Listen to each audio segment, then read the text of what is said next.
Breaking tonight, President Trump meeting with the wife of U.S. recognized Venezuelan President Juan Guaido at the White House.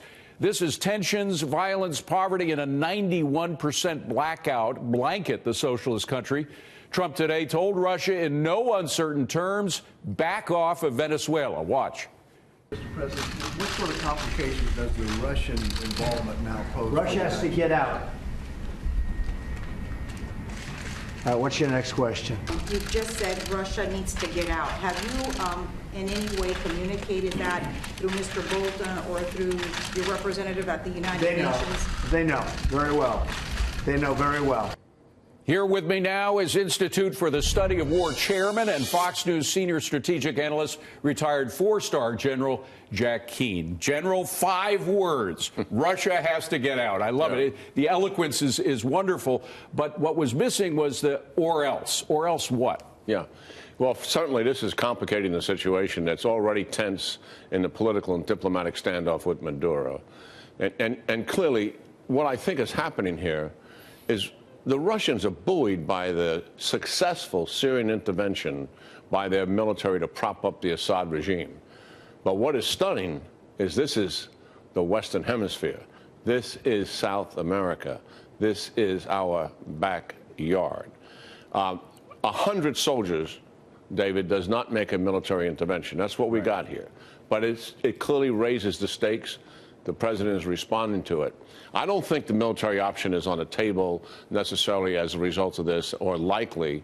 I think that would only happen after all the pressure is applied, and full pressure hasn't been applied yet. And the consensus among our allies in the region is let's carry that out. However, there are some things I believe the president could do to get inside Putin's head. For example? His backyard is Ukraine.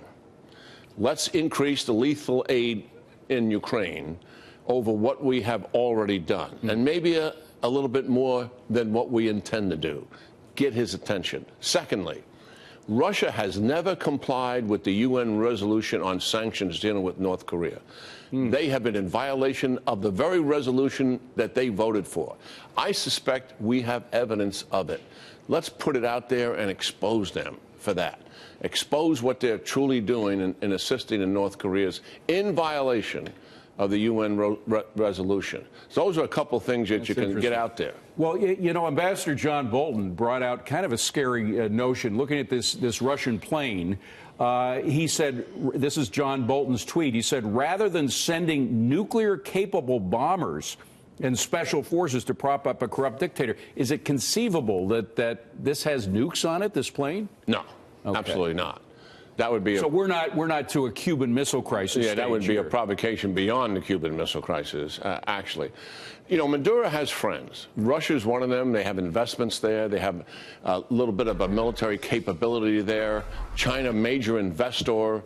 The Cubans have provided mentorship to Maduro, and they've got goons in there that are the paramilitary forces actually on the ground pushing back on the people. And then, of course, there's Nicaragua. When you look at that lineup, it's not surprising that this stooge Maduro has those kind of countries supporting them. Every single one of them is an adversary of the United States. Now, the Cubans have been there for a long time, thousands of them, and they have a tendency to blend in. I mean, we saw it in Nicaragua when the Sandinistas are still in control, but in the early stages, 1980s, they blended in with the population. It might, even if Maduro leaves, might it not be difficult to kind of weed them out? No. I think if Maduro leads, it's because the military has changed its support. And then Guaido would order the eviction of the Cubans. The Cubans would go pretty quick because they know the people could turn on them without the protection of the military. So I think they would get out of there. But, you know, this is just, you bring up a good point. Certainly we're in a standoff with Maduro. We want a regime change there, hopefully peacefully, as opposed to using military force.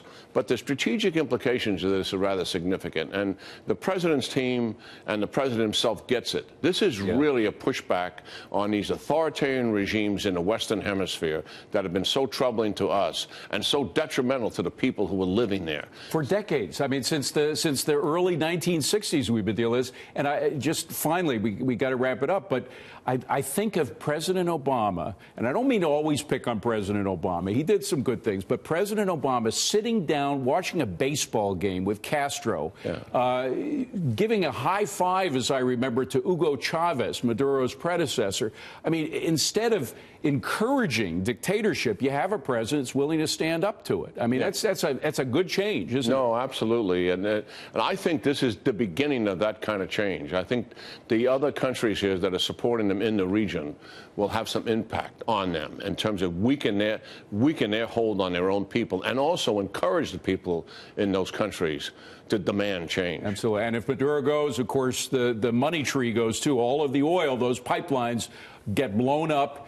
And I don't know if Cuba, if the communist government there or the Sandinistas could stand on their own without that oil. Well, that oil has been very significant to them, and that's why those, as you indicated, there's thousands of paramilitary there. That's the trade-off.